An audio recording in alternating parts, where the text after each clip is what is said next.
વ્રતની વિધિ શ્રાવણ માસના પાંચમના દિવસે આ વ્રત કરવામાં આવે છે. આ વ્રત કરનારે સવારે વહેલા ઉઠી નાહી ધોઈને પાણિયારા પર નાગનું ચિત્ર દોરી ઘીનો દીવો કરી પૂજા કરવી. ત્યારબાદ બાજરીના લોટની ઠંડા ઘીમાં ચોળેલી કુલેરનું નૈવેદ્ય ધરાવવું અને એકટાણું કરવું. આ વ્રત કરવાથી ઘરમાં અવારનવાર થતા ઝઘડાનો નાશ થાય છે અને સંપ વધે છે. નાગદેવતાની કૃપાથી ધન ધાન્યનો ભંડાર અખૂટ રહે છે. વ્રતકથા. એક ગામમાં એક ડોશીમાં તેના 6 દીકરા અને વહુઓ સાથે રહેતા હતા. તેમાંથી 5 વહુને માતા પિતા હતા, પિયર હતું, પરંતુ નાની વહુ રાધાને પિયરમાં કોઈ નહોતું. આથી બધા તેને નપીરી કહીને મેણા મારતા હતા. તેની પાસે સાસુ અને જેઠાણીઓ ખૂબ કામ કરાવતી હતી. તેને પૂરતું ખાવા પણ આપતા ન હતા. ભાદરવો મહિનો આવ્યો. ઘરમાં ખીર બની. ઘરમાં બધાએ પેટ ભરીને ખીર ખાધી, પરંતુ કોઈએ નાની વહુને સંભાળી નહીં.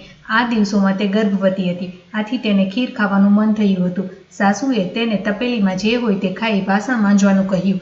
રાધાએ રસોડામાં આવીને જોયું તો ખાવાનું કંઈ ના મળે. ખીરની તપેલીમાં બાજેલા પોપડા સિવાય બીજું કંઈ ન હતું. આથી તે નિરાશ થઈ ગઈ. છતાં પણ તપેલીમાં પોપડા ઉખેડીને એક કપડામાં ભેગા કરીને મૂકી રાખ્યા. તેને એમ કે વાસણ માંજી લીધા પછી નિરાતે ખાઈશ. હવે બન્યું એવું કે ઝાડ નીચે કપડામાં ભેગા કરેલા પોપડા તેને રાખ્યા હતા તે એક નાગણ આવીને ખાઈ ગઈ. તે પણ ગર્ભવતી હતી. થોડી વારમાં વહુ વાસણ માંજીને ઝાડ પાસે આવી તો કપડામાંથી પોપડા ગાયબ હતા. નાગણ આ બધું ઝાપા પાછળ સંતાઈને જોઈ રહી હતી. તેના મનમાં એમ હતું કે હમણાં મને ગાળો આપશે, પરંતુ તેને આશ્ચર્ય થયું. આ વહુ એમ બોલી કે જેણે ખાધા હોય તેનું પેટ ઠરજો. આ સાંભળી નાગણ ખુશ થઈ ગઈ અને તેને મનુષ્ય સ્વરૂપમાં દર્શન આપતા કહ્યું, બહેન, તને કઈ વાતનું દુઃખ છે? જવાબમાં રાધાએ પોતાનું દુઃખ વ્યક્ત કરતા કહ્યું, મારા પિયરમાં કોઈ સગું નથી, એટલે મને સૌ મેણા મારે છે. વળી થોડા દિવસોમાં મારો ખોળો ભરાવાનો છે.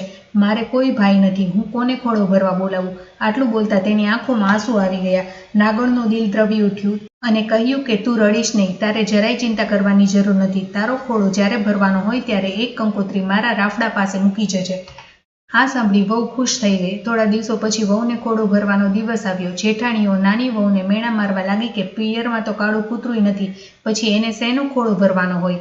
આ સાંભળી નાની વહુ દુઃખી થઈ ગઈ અને સાસુમાને કહ્યું કે મારા પિયરમાં દૂરના એક સગા છે, મારે તેમને કંકોત્રી મોકલવી છે.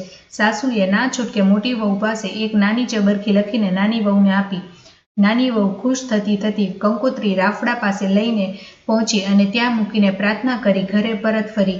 ખોળો ભરવાનો સમય થયો એટલે જેઠાણીઓ અંદરો અંદર મસ્કરી કરતા કહેવા લાગી કે આજે તો નાની વહુ તરફથી આપણને પહેરામણીમાં ખૂબ સરસ ઘરેણાં અને વસ્ત્રો મળવાના છે. તેના પિયરવાળા ગાડું ભરીને બધું લાવવાના છે. નાની વહુ આ સાંભળી નિરાશ થઈ ગઈ અને મનોમન નાગદેવતાને પ્રાર્થના કરવા લાગી. ત્યાં તો સાચે જ દૂરથી ગાડાઓનો અવાજ સંભળાવા લાગ્યો. સૌ કોઈ એકધારું એ દિશામાં જોવા લાગ્યા. થોડી વારમાં ગાડા આંગણામાં આવીને ઊભા રહ્યા. એમાંથી રૂપરૂપના અંબાર સમાન નાગણ, નાગદેવતા અને નાગકુમારો ઉતરવા લાગ્યા. તેમની પાછળ 2 નોકરો સોનાની પેટીઓ લઈને ઉતરવા લાગ્યા. તેમની પાછળ અન્ય ગાડા પણ આવીને ઊભા રહ્યા. નાની વહુનો ખોળો નાગકુમારોએ ધામધૂમથી ભરાવ્યો. દરેકની પહેરામણીમાં સોના, રૂપા, હીરા, માણેક, દાગીના, મોંઘા વસ્ત્ર આપી બધાને ખૂબ ખુશ કરી દીધા. ખોળો ભરાઈ ગયા પછી નાગણે સાસુને કહ્યું, વેવાણ, મારી દીકરીને વિદાય આપો. સુવાવડ પતી ગયા પછી સગવડે હું એને જાતે મૂકી જઈશ. સાસુ બિચારી શું બોલે? એ તો આ બધું જોઈને હબકી ગયા. નાગણ નાની વહુને લઈને વિદાય થઈ. નાની વહુ નાગણ સાથે ગઈ તો ખરી, પણ મનમાં ને મનમાં મૂંઝવણ અનુભવતી હતી કે નાગણ એને ક્યાં લઈ જશે. પણ દર આગળ આવીને નાગણે હાથ ફેરવતા જમીન ખસી અને ભોયરું દેખાયું. એ ભોયરામાં થઈને તેઓ મહેલમાં આવ્યા. રાજા કરતાં પણ ભવ્ય મહેલ જોઈને નાની વહુ બહુ આશ્ચર્ય પામી.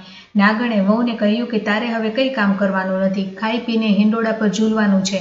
હા, ફક્ત તારે એટલું જ કરવાનું છે કે સવાર બપોર સાંજ આ રૂપાની ઘંટડી વગાડીને તારે બધા નાગકુમારોને ભેગા કરી દૂધ આપવાનું છે. નાની વહુએ આ કામ સહજ સ્વીકારી લીધું. દિવસો પસાર થવા લાગ્યા. એક શુભ દિવસે તેને દેવ જેવો દીકરો આવ્યો. બધા રાજીના રેડ થઈ ગયા. છોકરો ધીરે ધીરે મોટો થવા લાગ્યો.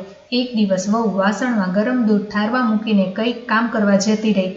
એટલામાં છોકરાએ રૂપાની ઘંટડી લઈને વગાડવા માંડી. ઘંટડીનો અવાજ સાંભળી બધા નાગકુમારો દોડતા આવ્યા.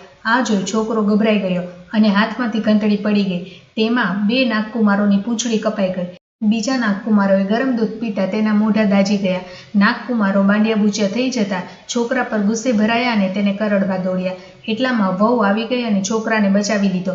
નાગકુમારોની આવી દશા જોઈને તેને દુઃખ થયું, પણ નાના છોકરાને શું કહી શકાય. નાગનાગણીઓએ નાગકુમારોને શાંત પાડ્યા. પણ નાગકુમારોના મનમાં દાજ હતી. થોડા દિવસ પછી નાની વહુને સાસરીમાં વિદાય આપી. સાસરીમાં પણ નાની વહુને હવે માનીતી થવા લાગી. આથી જેઠાણીઓ તેના પર દાજે બળવા લાગી.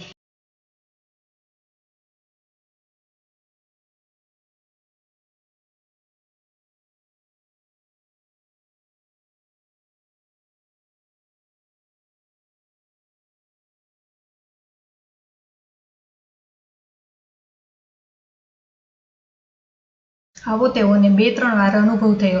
બહેનનો પ્રેમ જોઈને નાગકુમારોએ છોકરાઓને કરડવાનો વિચાર માંડી વાળ્યો. એક દિવસ નાની વહુના છોકરાએ જેઠાણીના દૂધની તાંબડી ધોળી નાખી.